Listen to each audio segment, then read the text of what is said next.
very good evening once again. Welcome to our second edition of News Tonight. My name is Michael Jordan Lukomwa with Mohammed Mugalu. We'll start with a look at the headlines.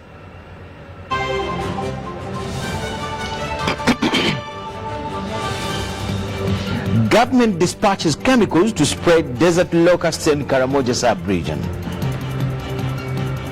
Gunfire rocks Kagadi town to disperse Bisaka followers for raising Bunyoro Kingdom culture sites.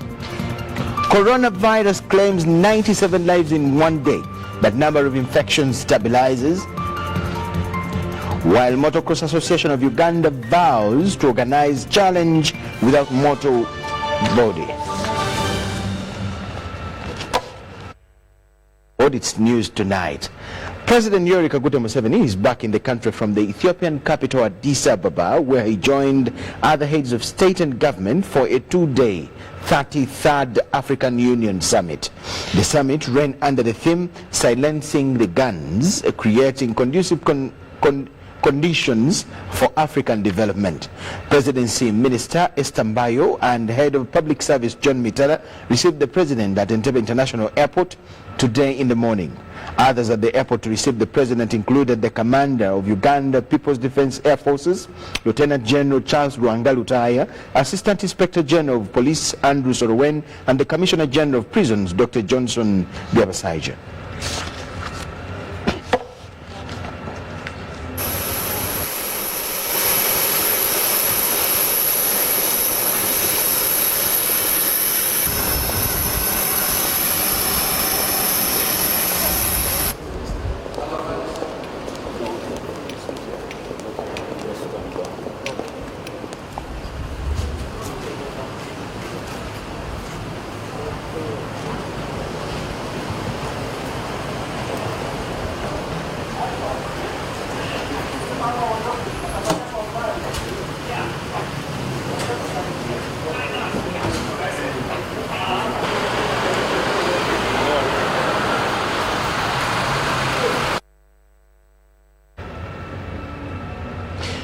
First Lady and Minister for Education and Sports, Janet Museveni, has held discussions with top leadership of the organization in preparations for the 37th World Association of Girl Guides and Girl Scouts World Conference that will be hosted in Uganda in July this year.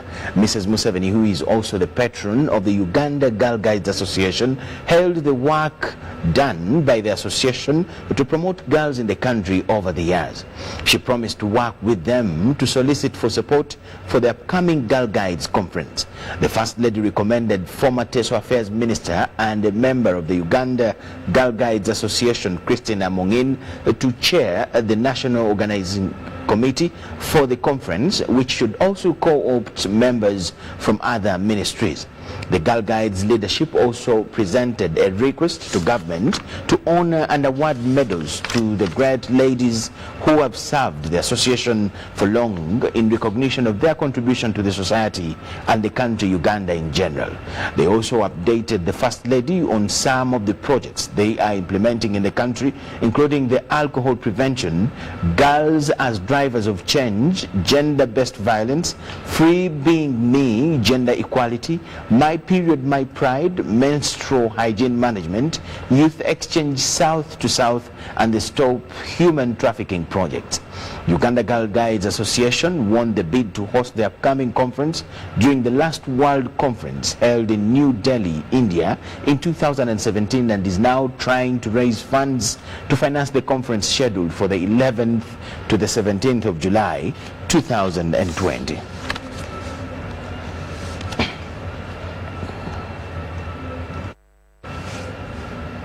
Government has dispatched chemicals and spray pumps to help in mitigating the locusts that have invaded parts of Karamoja sub-region. Speaking during the dispatch of the insecticides, the Minister of State for Agriculture, Agri Vajire, revealed that efforts to have the aircrafts to use in the aerial spraying are in advanced stages.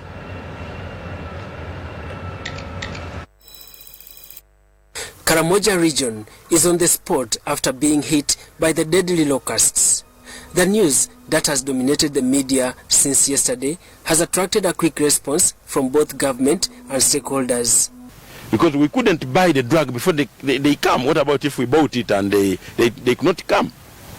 So now, just imagine, we need to applaud the government. The Minister of State for Agriculture, Agre Bajire, says plans to secure the aircrafts for spraying the locusts have reached advanced stages.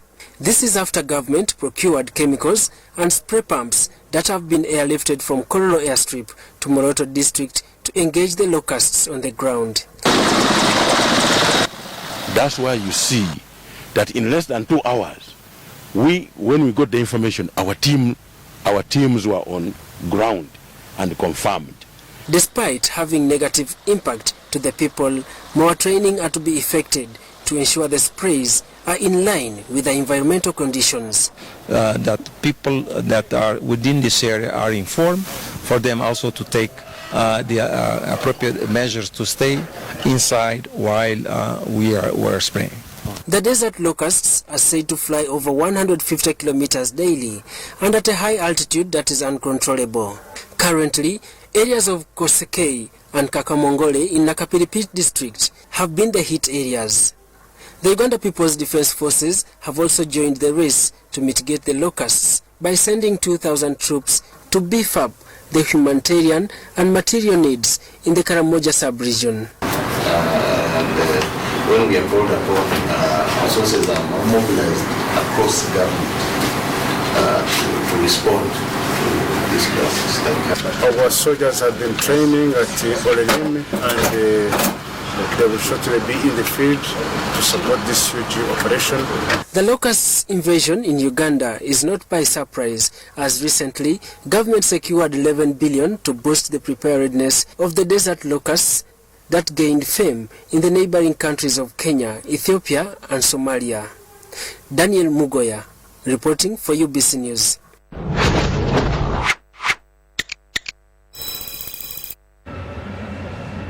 Still on the issue of the locusts, Uganda becomes the 4th country in the region to get under attack by the locust after Ethiopia, Kenya and Somalia. Experts argue that the destructive pests pose a great challenge in enhancing food security in the region.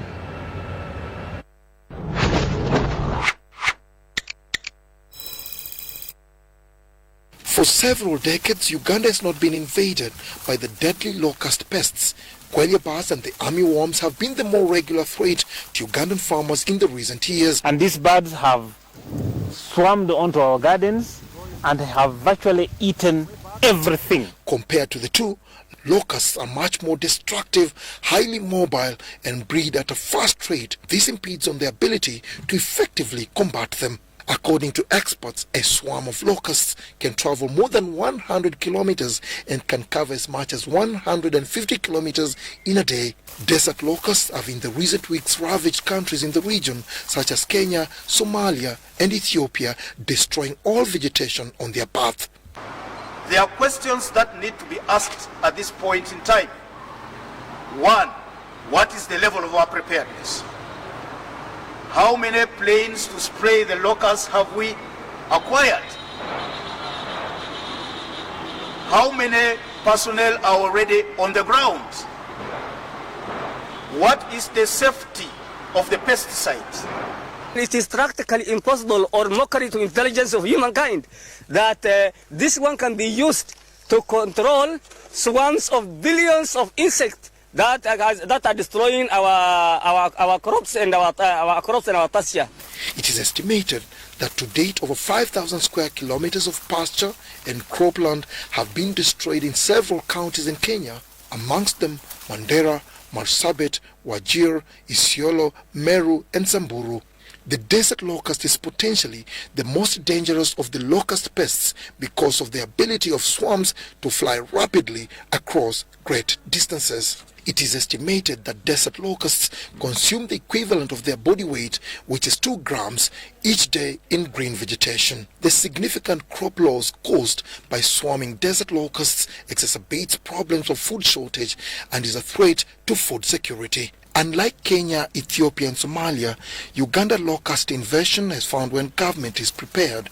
Their entry happens against a backdrop of numerous benchmarking trips by government officials. UPDF as usual, is ahead of the situation, is already deployed, and our officers from disaster preparedness are already in the area to ensure that they work with the local leaders and local governments to mobilize the population so that this problem can be dealt with. A keen look at the whole locust situation, however, raises more questions than answers. For instance, the approach of using pesticides and use of planes to do aerial spraying is costly and may not be sustainable considering the high rate of mobility of the insects and their rapid reproduction rate. Dennis Igor for UBC News.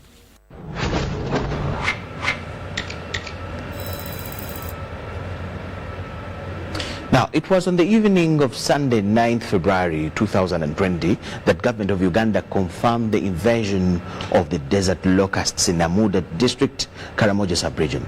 This called for immediate response to deal with these creatures before they could wreak damage onto Ugandan vegetation. A decision was taken to spray them. But as government seeks to contain the situation, let us look at these desert locusts. Henry Okrut is leading.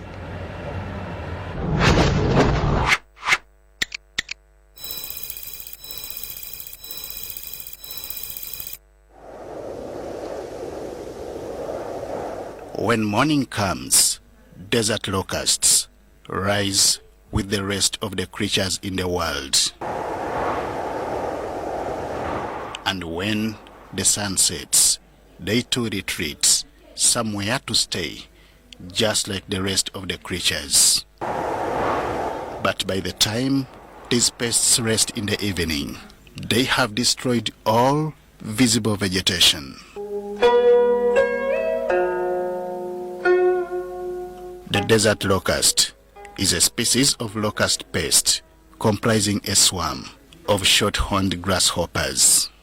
Locusts are not only in Uganda, they are not only in Kenya, they have been in the region since the time immemorial.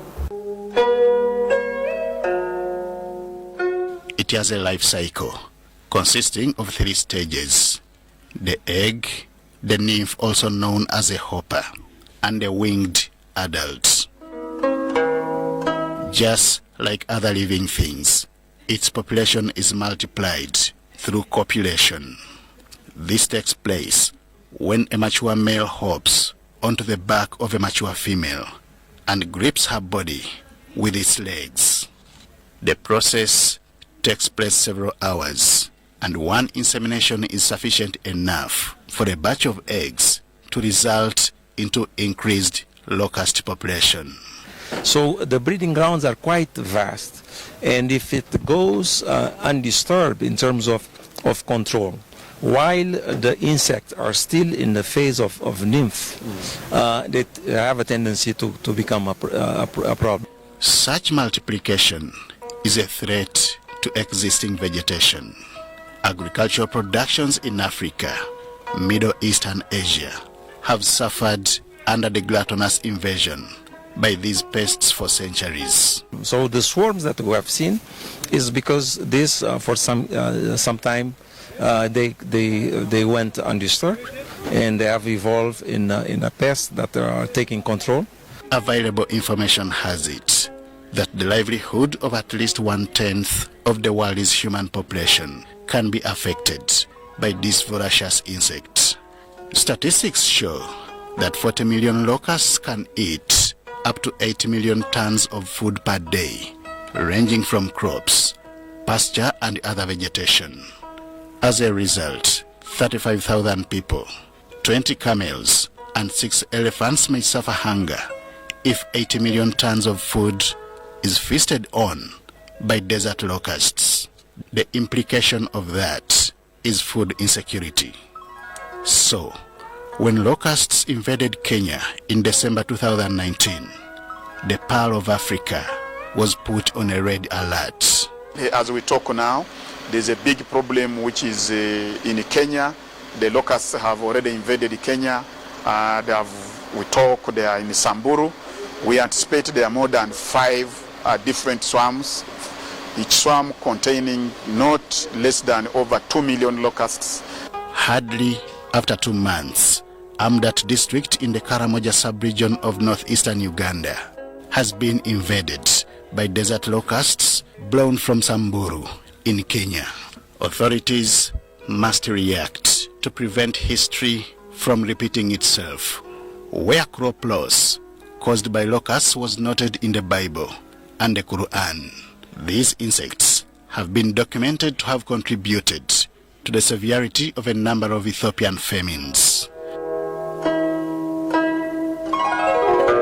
The 20th century is reported to have experienced desert locust plagues in 1926 to 1934, 1940 to 1948, 1949 to 1963, 1967 to 1969, 1987 to 1989, and 2003 to 2005.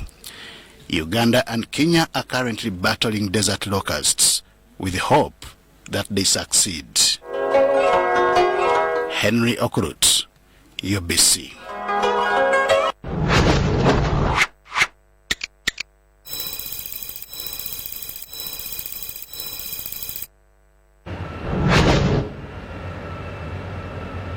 Yes, that is all we had for you tonight about the locust invasion. Remember, government has dispatched a lot to handle the situation, but we already have somebody in Amudat and Nakapiripij, so we'll keep you posted. At this point, let's take a very short break and continue after.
Who dream are the ones who own the future.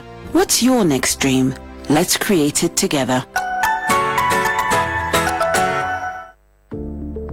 The Ministry of Health informs the general public that there is a new deadly virus called coronavirus which broke out in China but has since spread to other countries worldwide. There are many people who travel between Uganda and China for trade, employment and tourism, which puts the country at serious risk. The government reassures all Ugandans that so far there are no confirmed or suspected cases of coronavirus in Uganda. Coronavirus starts like a common flu, but its symptoms and effects are more severe, and if not managed early enough, it can lead to death. The coronavirus signs and symptoms include fever, cough, sore throat, shortness of breath. The ministry urges the general public to be on the lookout to protect themselves and those around them from getting the coronavirus. To prevent coronavirus from spreading further, please take the following measures. Be on the lookout and avoid close contact with persons who show flu-like symptoms. Cover your mouth and nose when sneezing or coughing. Regularly wash hands with soap and running water. Cook meat and eggs thoroughly before eating. Avoid unprotected contact with live wild animals. For further information, please call the Ministry of Health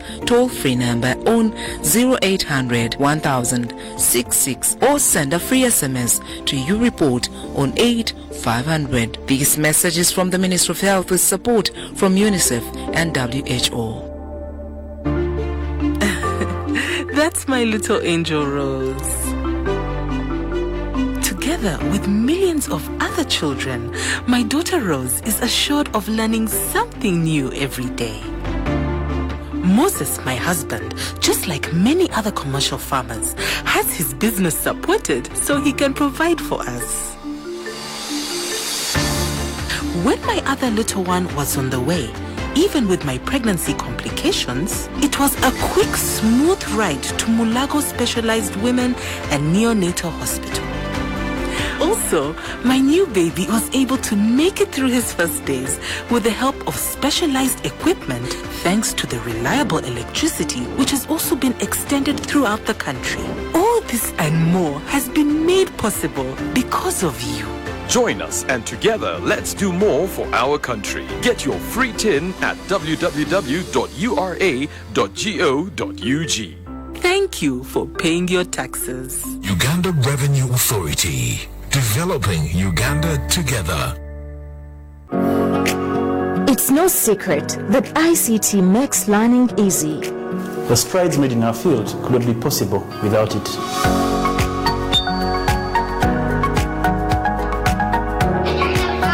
And now we can watch our favorite show.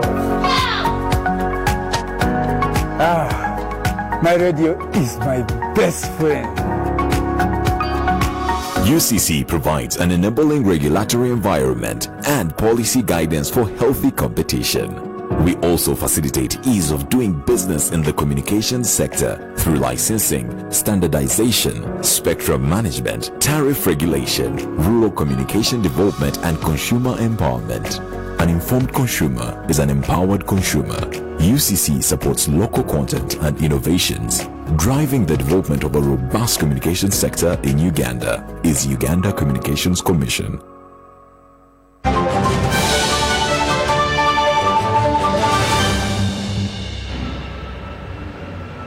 News tonight. Welcome back from the break.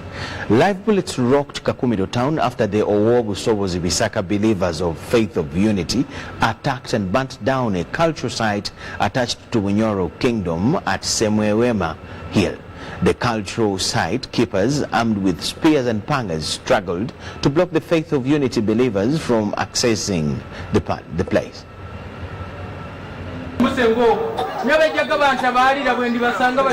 It was chaos in Kakumiro town in Kagadi district when Faith of Unity believers who claim to have been sent by Bisika, who is presiding over a function at Kakeka playground in Kakumiro town, entered and razed a cultural site belonging to Bunyoro Kingdom.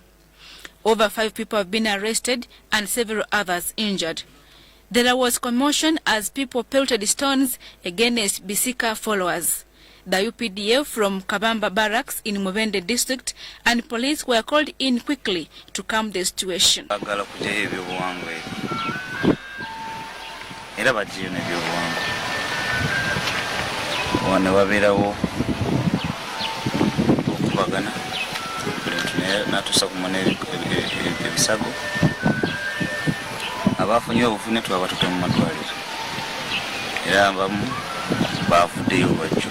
They are still camped at Kakumiro district to avert any fresh clashes between the Faith of Unity believers and residents of the area over the Semwema Caves attack.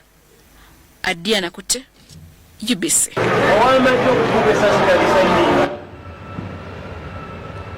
Police has released Lieutenant Colonel Juma Saiko on bond following the alleged shooting of 3 people along Mambuli Road in Kalere, a Kampala suburb. Police Deputy Spokesperson Luke Oyesijide says that police has recorded a statement with Juma Saiko. He was addressing the media at the police headquarters in Naguru.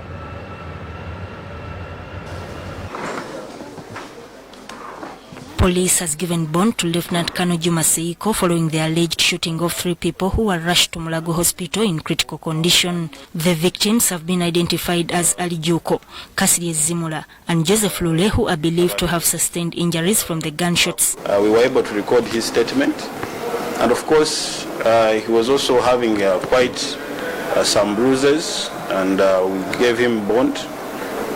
We have also extracted the police form 3 from the 2 victims.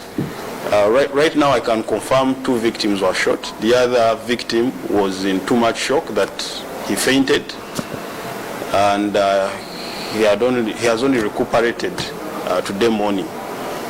So at the beginning we thought that he was also shot, but the doctors confirmed that he wasn't shot. In another development, police have arrested 4 gangs for counterfeit money operating from 4 different places around Kampala.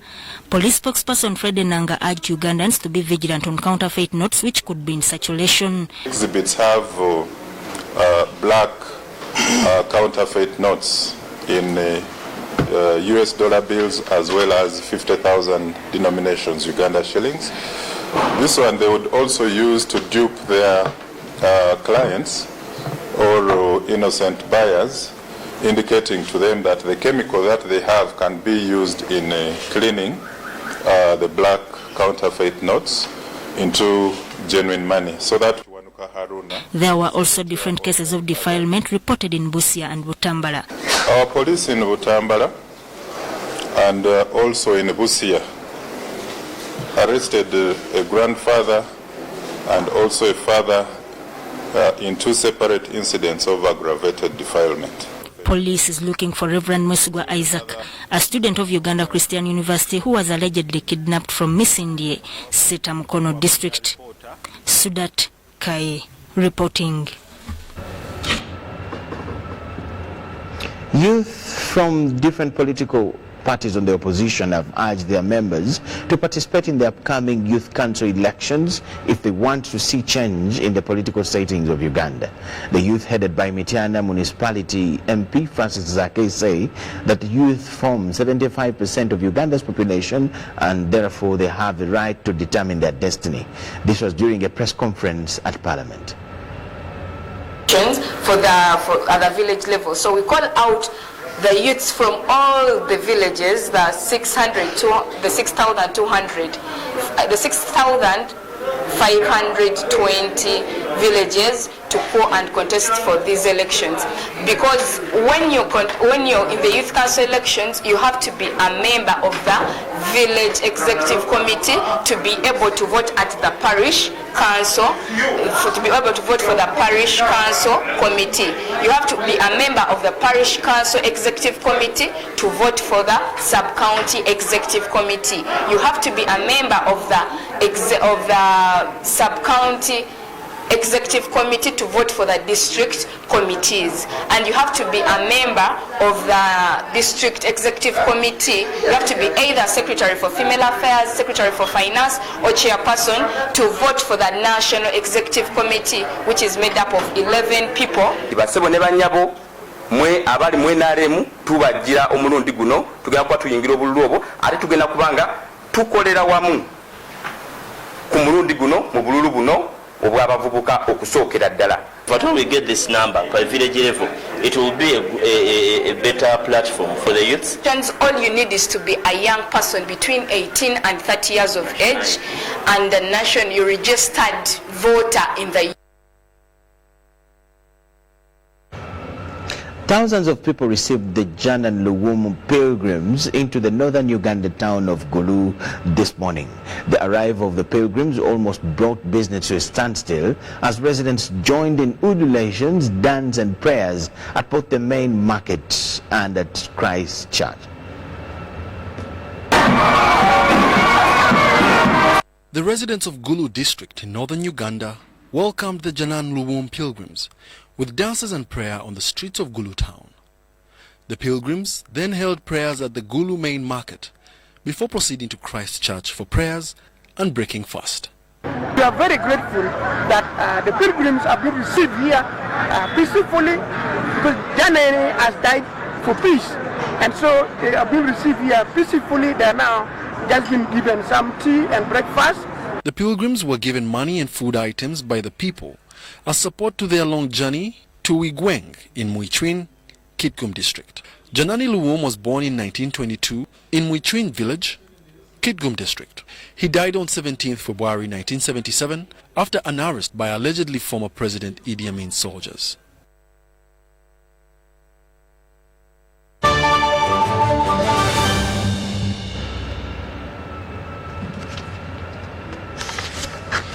And moving on in business, over the last 2 decades, the average commercial bank lending rate in Uganda for prime borrowers has averaged slightly above 20%, where other East African community member partners all averaged at 16%. In this story, George Wilson Sonko, Bank of Uganda's Consumer Protection Officer, explains why lending rates in Uganda still remain high, attributing high inflation as the biggest factor.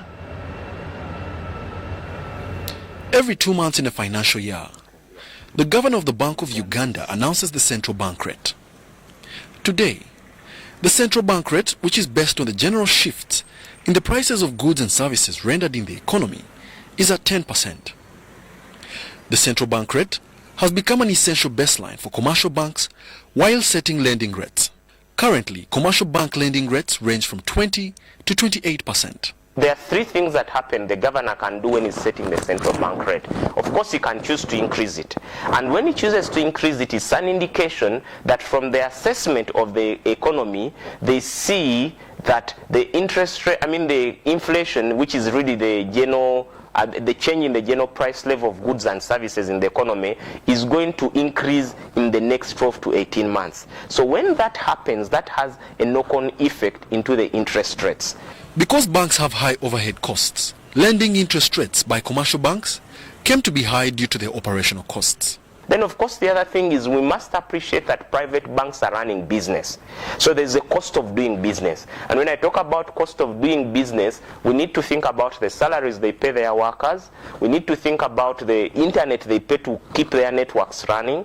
We need to think about the cost of electricity and so many of the other things that actually go into doing a business. However, the existence of many high-risk borrowers in the economy has made commercial banks retain the high lending rates. When we look at your credit history, what's your character in terms of paying back?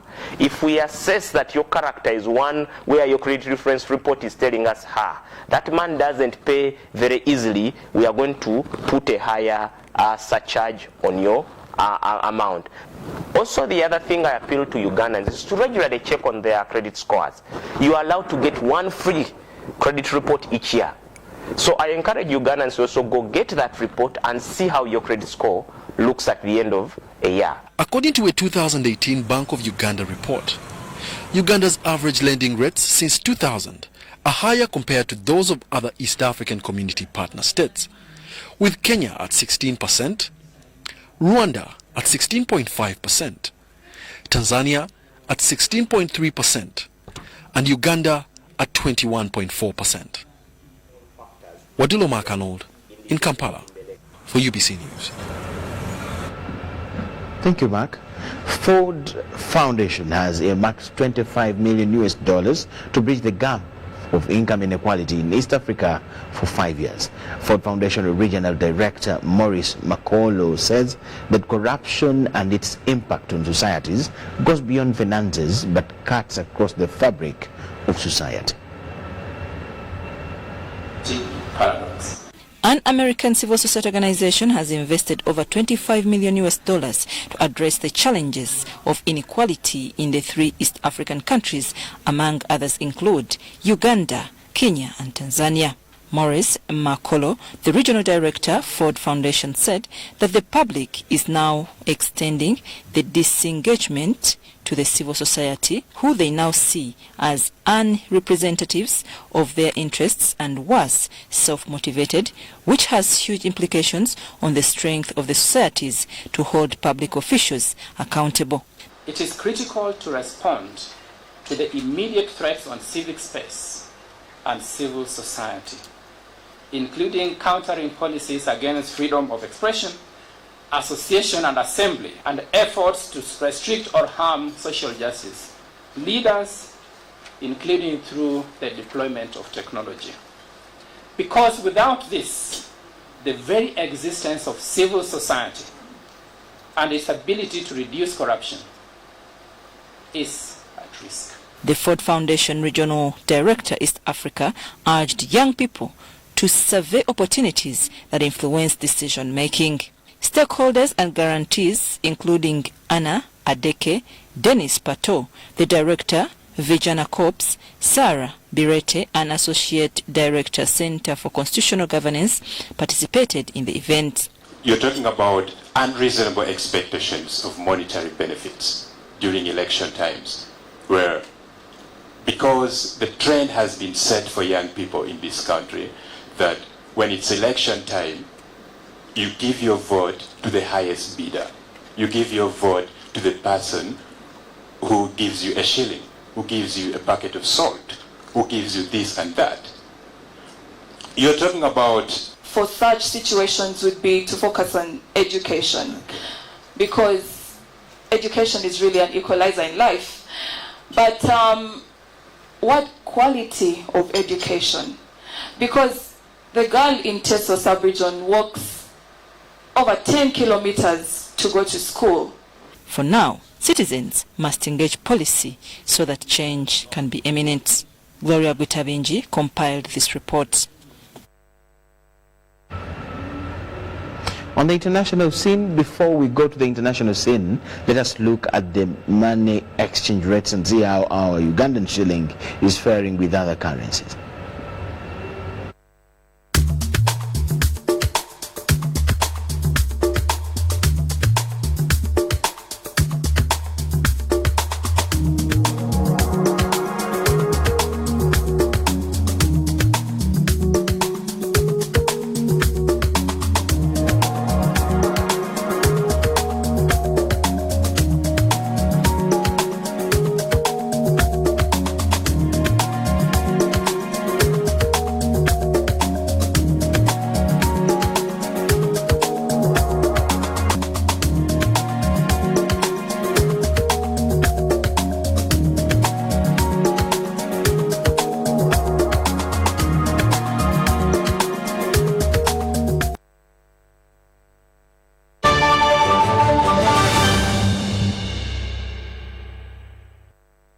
Yes, let's now go to the international news, and there the number of people killed by the new coronavirus rose by 97 on Sunday alone, the highest number of casualties in a day. The total of deaths in China is now 908, but the number of newly infected people per day is stabilizing. Across China, 40,171 people are infected, while 187,518 are under medical observation.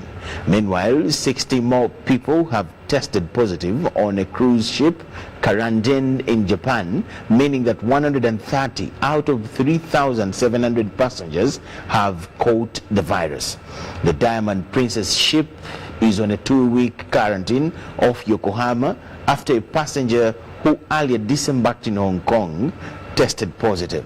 The infected passengers are taken off board and treated in nearby hospitals. The new cases mean around a third of all coronavirus patients outside of China were on the Diamond Princess. According to reports, 3,281 patients have been cured and discharged from hospital. Chinese President Xi Jinping visited a local hospital in Beijing that offers treatment to coronavirus patients. He also took part in a video chat with medical workers in Wuhan, the epicenter of the outbreak. The outbreak was declared a global emergency by the World Health Organization on the 30th of January.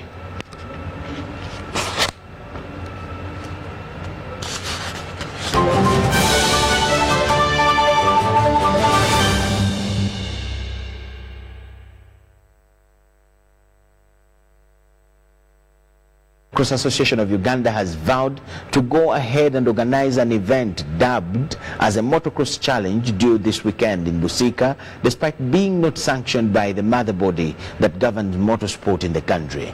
MAU, an association that wants a breakaway from the Federation of Motorsport Uganda, claims it's high time they formed their own association mandated to run the affairs of motocross in the country, which has been objected by FMU and advised them to follow right procedures, which they are not willing to listen to.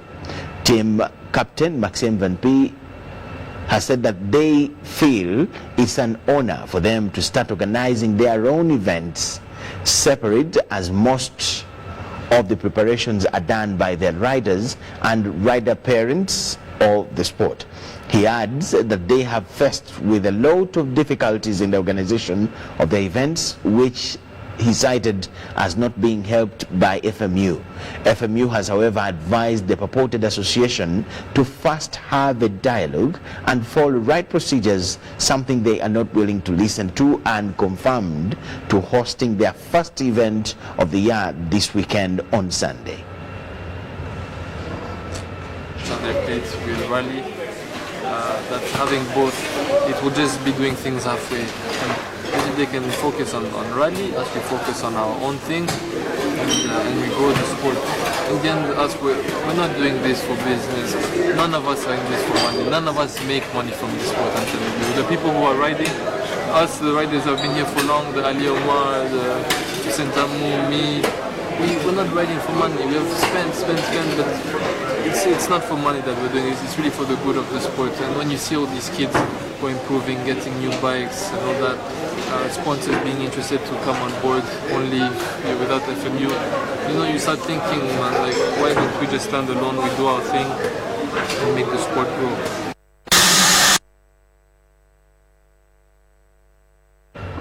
The Uganda Woodball Federation has hosted its first event of 2020 with the first beach woodball circuit at Spina Beach and Tebe. In the singles open category, Eastern B player Lillian Zawede scored an impressive 40 strokes to edge 26 others, including second placed Joyce Naluwega and Jackie Naula.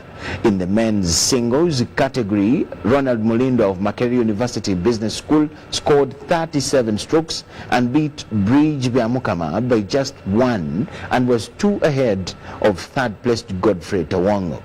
The women's corporate category was won by Flavia Nandugwa, while Chisui Corporate Club's Jackson Masiga edged the corporate men. The men's double were won by Brian Gwaka and Bridge Byamukama, while Joan Mukova and Milka Navachwa combined to devastating effect in the women's doubles. Other winners at the circuit that attracted more than 100 players were Maria Nansedeko, Ruth Nakazi, Aziz Masimbi and William Oside. The next round of woodball action is the corporate circuit due next weekend. With woodball, let us look at the weather forecast before we call it an evening.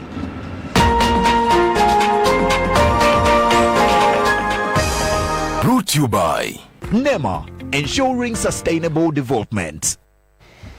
Dusty and dry conditions were experienced today from morning. You are welcome to today's weather broadcast, brought to you by Uganda National Meteorological Authority in conjunction with UBC. I'm Majezi Africano, your today's presenter. When you take a look at the satellite picture taken over Africa, it shows that there is dry and dusty conditions being blown from the Sahara Desert to our country, but the rain belt is far in the south of the continent. Tomorrow in the morning, we expect most of the country to experience sunny conditions, but in the Lake Basin, we expect to have light rains. In the afternoon, we expect similar conditions to be in the Lake Basin, but the rest of the country is expected to have the mixture of cloudy and sunny conditions. The temperatures are expected to rise, highest in Karamoja of 35 degrees Celsius. In the major city is expected to have 29 degrees Celsius, and in the hills of Kigezi we expect 26 degrees Celsius. Elsewhere across the globe, we expect light rains in Dubai together with Paris. But in Mombasa, London and Kigali, we expect a mixture of cloudy and sunny conditions. Thank you for being with us. God bless you.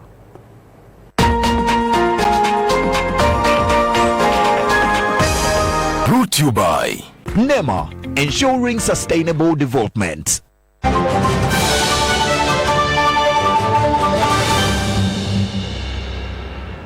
We will conclude it with a reminder of the headlines.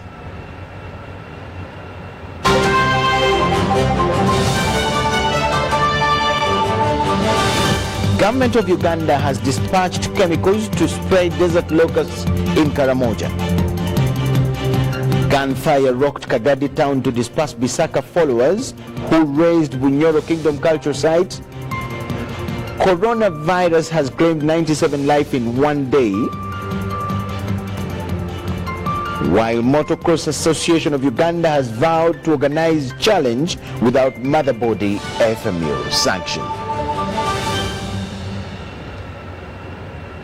That is all we gathered for you today. Thank you so much for watching. My name is Michael Jordan Lokomwa with Muhammad Mugalu and the whole group and the whole team. We wish you the best of the night. Let's catch you in our other programs and wish you a good night.